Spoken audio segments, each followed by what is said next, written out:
See your papers, right now. Excuse me, I'm a licensed pharmacist. I work here. I don't care what you claim to be. Show me your ID and proof of citizenship. Officer, I'm an American citizen. I was born in Houston, Texas. This is... That word, harassment, would be repeated in federal court 19 months later. Every syllable was captured on camera.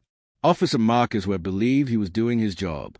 An anonymous tip claimed a suspicious black woman was working at a pharmacy, possibly using a false identity. In his mind, demanding papers was routine, and compliance was expected.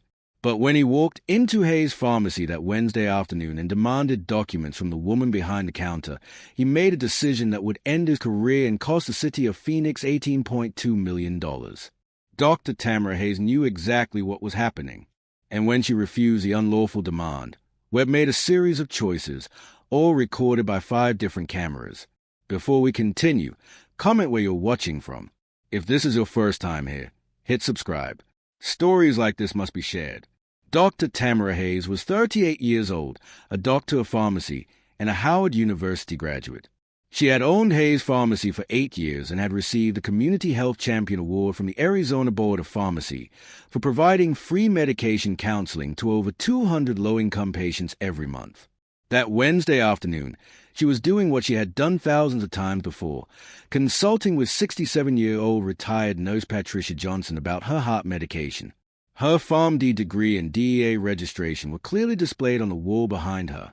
Everything was calm, professional, ordinary. Officer Marcus Webb had served with Phoenix PD for 9 years.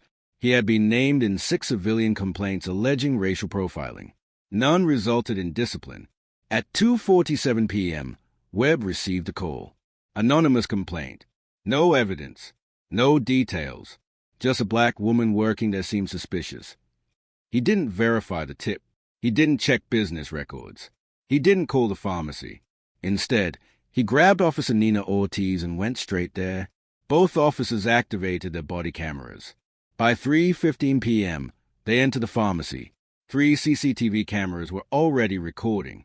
The bell chimed as Webb walked in, his hand resting on his belt. He went straight to the counter, interrupting Dr. Hayes mid-sentence. "I need to speak with you," he said, pointing at her.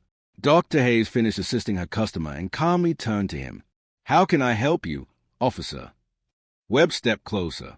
"I need to see your identification and proof that you're authorized to work in this country." The store went silent. Dr. Hayes looked confused. "I'm sorry, what?" Webb repeated the demand, claiming there was a report she might be using a false identity. Dr. Hayes stayed calm. "I'm a licensed pharmacist. My credentials are right behind me." Webb dismissed them. "That doesn't verify your immigration status. I need government-issued ID and proof of citizenship." Dr. Hayes' voice stayed steady. "I'm an American citizen. I was born in Houston, Texas. I don't have to prove that to you without probable cause. What crime am I accused of?" Webb replied, "If you have nothing to hide, you shouldn't have a problem showing papers." The word papers carried weight. "This isn't 1950s Alabama," Dr. Hayes said.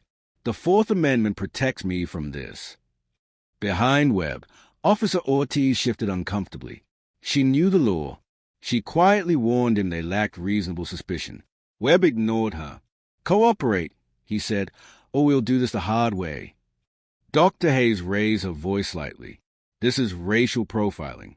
You have no legal authority to do this." As Webb noticed the security cameras, his posture hardened. "Final warning," he said. "Show ID or you'll be detained." "Detained for what?" Dr. Hayes asked. "That's unconstitutional." Webb moved toward the restricted pharmacy area. "You are not authorized back here," Dr. Hayes said, blocking the gate.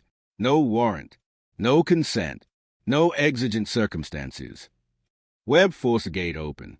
"That's it," he said, pulling out his handcuffs. "You're under arrest."